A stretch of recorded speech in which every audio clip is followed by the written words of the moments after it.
Yo, what's going on guys, and welcome back to another video, and today I'm doing What If Naruto was the reincarnation of Hagoromo, Hamura, Indra, and Ashura part 4, and this is going to be the last part.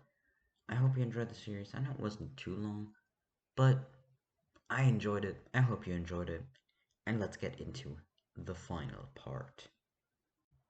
So first I'm going to explain something about Naruto's life and life in the Anbu, and that is that Naruto, of course, as well as some others, has been keeping tabs on all the, let's say, rogue ninja groups, which does include the Akatsuki. Now, he hasn't done anything yet to them because the Akatsuki haven't done anything noteworthy, at least not to his knowledge, because he doesn't know that Obito, on the night of the Nine Tails, was part of the Akatsuki, else he would have at least tried to eliminate them beforehand. But he doesn't know of anything bad that they've done.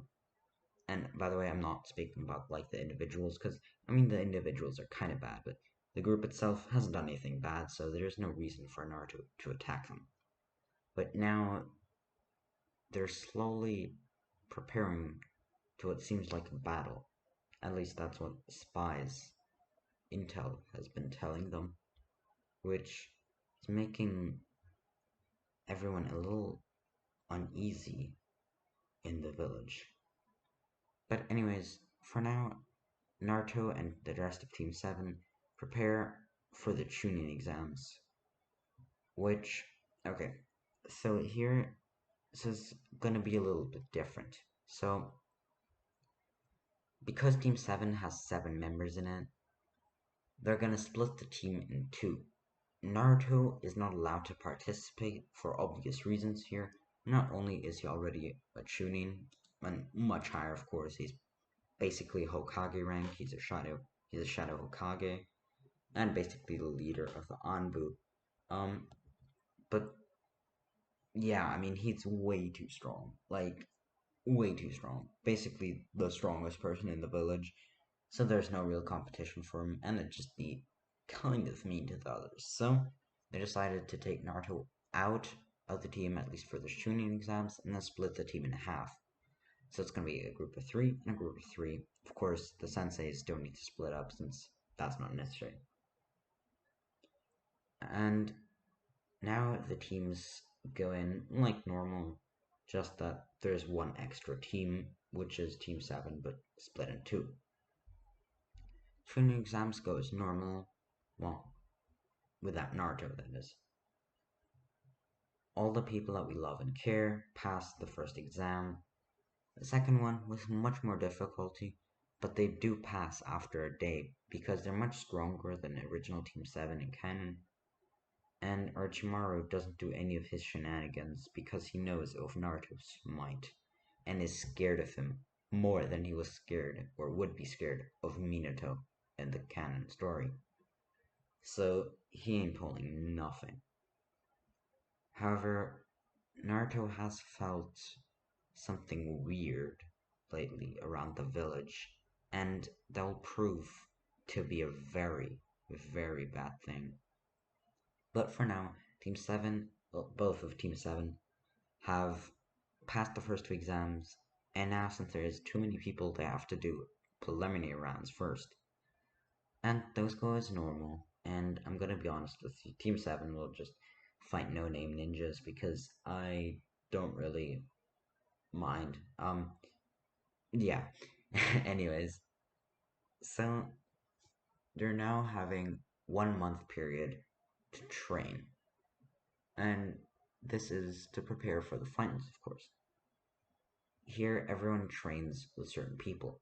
Sasuke wants to train with Itachi, which of course they will this time, not with Kakashi, because, you know.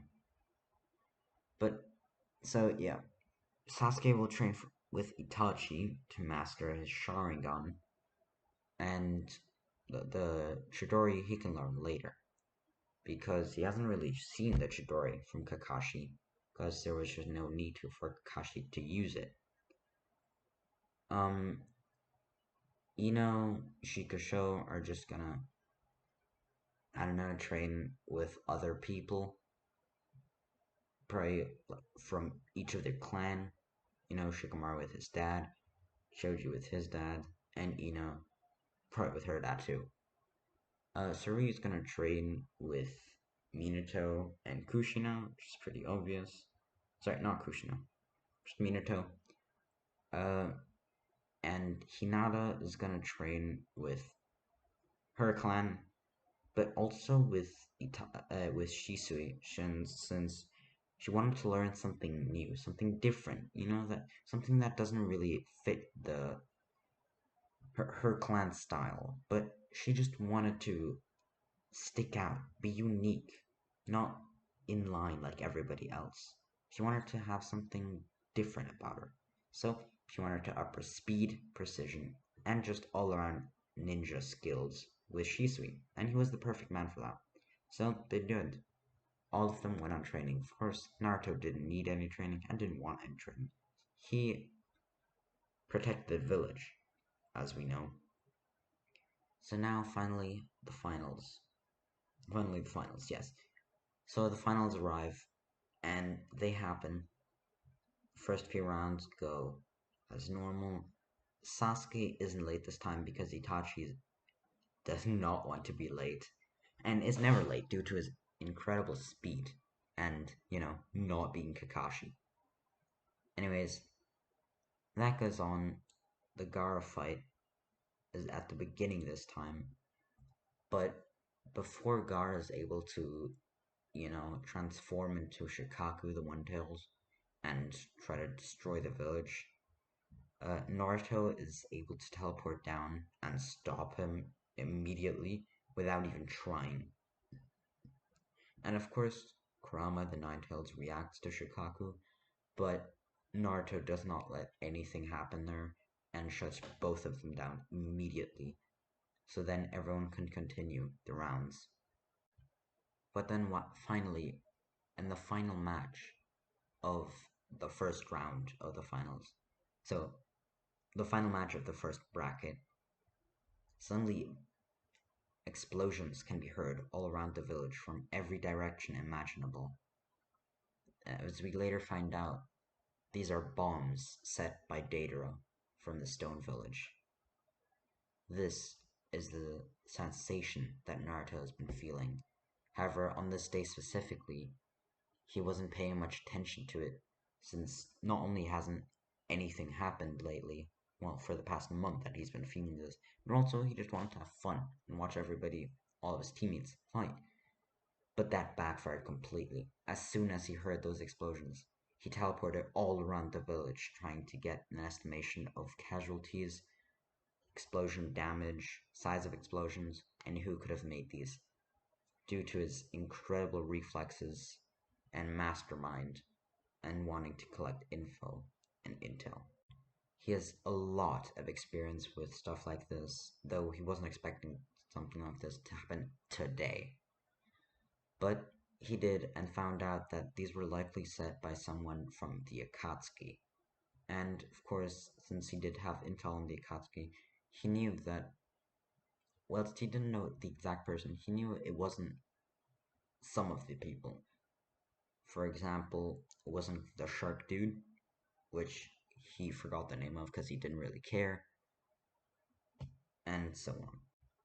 By the way, just a reminder, Itachi is not in the Akatsuki, right? Because the whole Uchiha massacre never happened.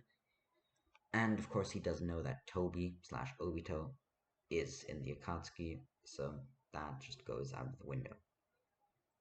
Sasori is not with Deidara at this time. Actually, it's Pain himself, since this was a big mission. They wouldn't let, weaker people of the Akatsuki handle this. And whilst Deidara isn't the strongest, he has a lot of, let's say, explosive force. He's perfect to handle a village, if you know what I mean. Especially flying around. Now, the only reason he can fly is, of course, with Pain holding him up. And the reason Pain didn't yet do a, almighty push is because, well, it's just not necessary to. That's kind of his last resort. As we saw in canon, he was completely exhausted afterwards, so he doesn't really feel the need to just yet, though it might come to that later, who knows. As soon as Naruto sees what looks like a speck in the air from down there, Naruto immediately jumps up, and without any special jutsu or force, with a single jump, he's on eye level with Pain himself. They face each other off, and Naruto can tell that this is one of Jiraiya the Gallant's earlier students that he's heard many things about. Jiraiya was in the village, of course, because of the Chunin exams, and Minato asking him to, because perhaps he could train Minato's daughter, or somebody else who he finds fit. Just anybody, really. I mean, Jiraiya hasn't been doing much in the past years, if you know what I mean. Except, of course, research. Because of the Chunin exams, and Minato asking him to, because perhaps he could train Minato's daughter, or somebody else who he finds fit. Just anybody, really. I mean, Jiraiya hasn't been doing much in the past years, if you know what I mean. Except, of course, research. Anyways, we cut back to Naruto and Pain facing each other off in air, and whilst Naruto is now falling to the ground, he immediately makes thousands of shadow clones who all distribute around the entire village in an instant, each one of them preparing for a fight, the fight of their lives, to protect the village from perhaps the most dangerous threat on the planet at current time. The reason why Naruto is taking this battle so seriously is because as soon as he jumped up, he saw what looked like his Rinnegan, but of course without the Tomoe in it, in Pain's eyes. And he also felt another presence, not quite like Pain's, but pretty similar.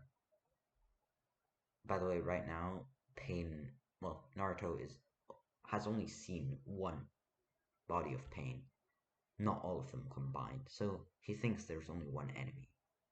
But he has also felt that something is controlling Pain. That's not really the true leader of the Akatsuki. At least not the mastermind behind it. So Naruto jumps up once more and starts throwing hands with Pain. At least what seems like Pain. And here they're fighting pretty equally, though Naruto is not trying his best just yet, since he is using a lot of his power to control his shadow clones, and for them to start carrying out his master plan. He's been preparing for this for quite a while, and has been making plans to protect the whole village at a wider scale, since he knew that something was coming. He was just not sure what exactly or when. But now that he's thinking about it, it makes sense that it was today. Everyone had their guards down, except for the people in the walls, but if there was already people inside the walls, there was no use. So, they continue fighting. Deidara, though, now stopped throwing the bombs and explosions all around the village, since he saw a few shadow clones heading towards him. Of course, others were heading outside the village, looking for the true mastermind behind this Pain character, and they tried looking all around. Of course, the original Naruto, the true Naruto, kept sending information to all of them about updates to the plan, where the true Pain might be, and such. Anyways, their fight ensued, and Deidara started losing, since he wasn't an expert fighter, at least not in close range. He was more of a tactician, but without the tactics, if you know what I mean. And Pain, well, he had to call his, let's say, backup Pains. And here there were truly the 6 paths of Pain. Although now Pain started to think about actually using Shinra Tensei, since he was being pushed into a corner more than he expected. He'd heard of a strong ninja in Konoha, but not this strong.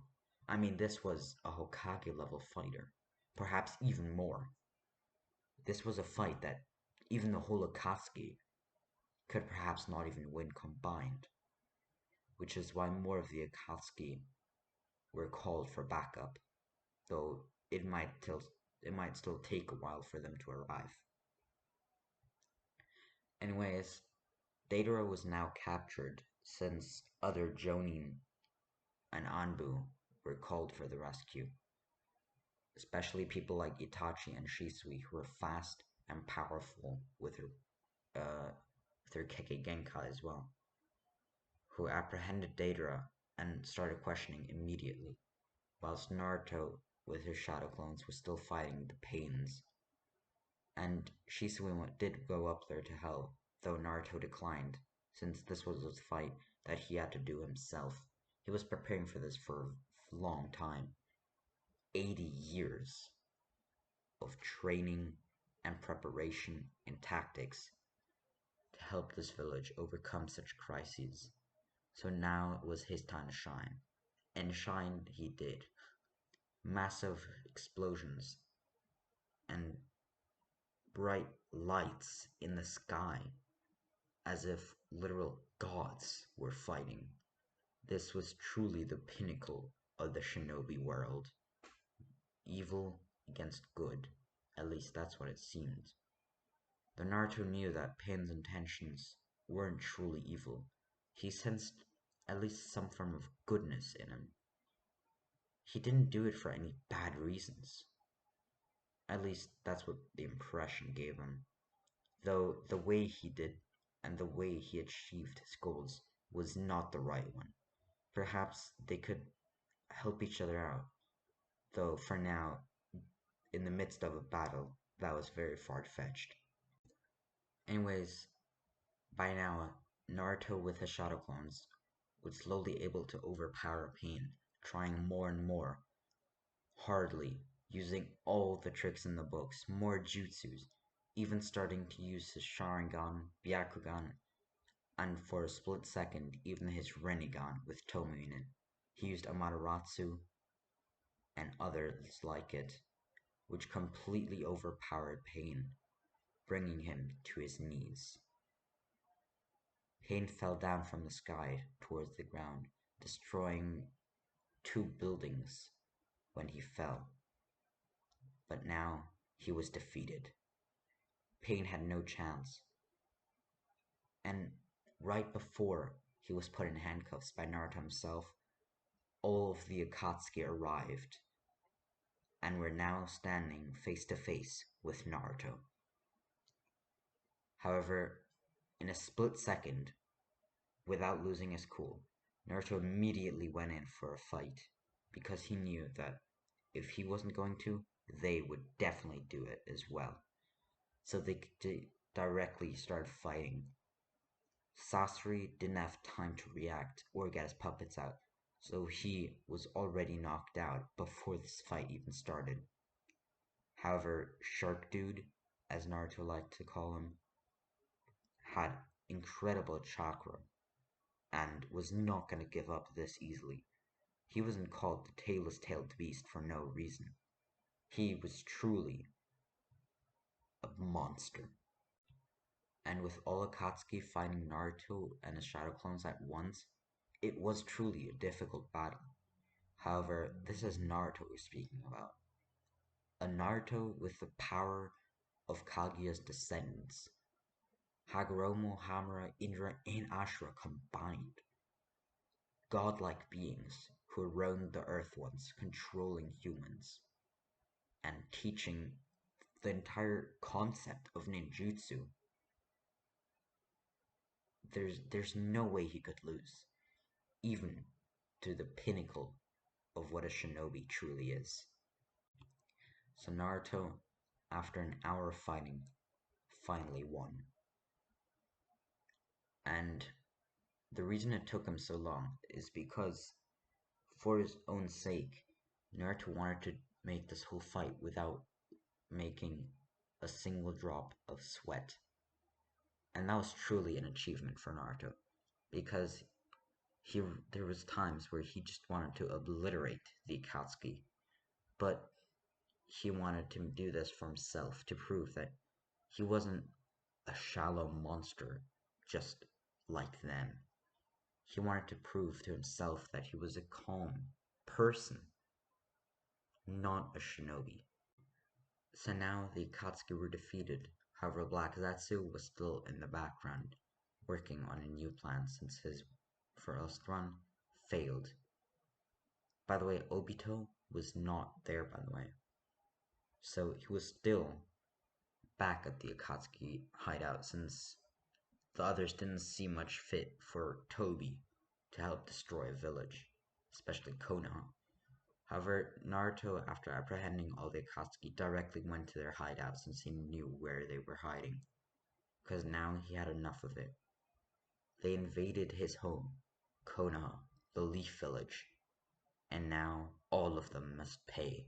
First, Obito, who is now showing his true colors after being infuriated by the pathetic loss of his teammates and comrades. He just wanted to use them for his master plan, though that completely flew out the window. And Black Zetsu was mad as well, since he had been preparing this for almost a century, first controlling Madara, and so on and so on. And all of that was now wasted, which is why Naruto was now their ultimate enemy. However, before being able to make a new plan, Naruto came directly to them. And to be fair, they had no chance. Obito tried to put up a good fight, but Black Zetsu couldn't do anything to help, unless try to hide and run away. Then Naruto would not let that happen, so after making some shadow clones and wood clones and anything imaginable, they tracked down Black Zetsu and annihilated him from the face of the earth, and then apprehended Obito as well. So here is where the story kind of ends. Now, of course, things still happen. For example, Naruto doesn't want to become Hokage, though about 10 years later, Sasuke does. Yes, pretty surprising. Sasuke, not Sarui. So Naruto still is a Shadow Hokage, but he doesn't work as much like an Anbu like he used to. Now it's more Sarui and former Team 7, which are working in the shadows, not quite in the Anbu, but leading new Genin teams and such. What happened to the Akatsuki here, you ask? Well, the ones willing to comply were first held prisoners, and then after a few years tried to cooperate, and some of them actually succeeded. Kisame, for example, was able to now work with the village. Of course, not completely trusted, at least not everyone, but he was able to be sent on missions, of course, under close watch. Kakuzu was easily swayed by just a little money, and Hidan, as long as he could practice his religion, would not disagree with anything a powerful person like Naruto would say. So, now everything is well. The legacy of Hashirama continued through Naruto and now Team 7. The fifth Hokage was named Sasuke, and everything went on well. And here's where I'm gonna leave off the end of the series. I hope you enjoyed. Make sure to like, subscribe, and I will see you in the next one. Peace!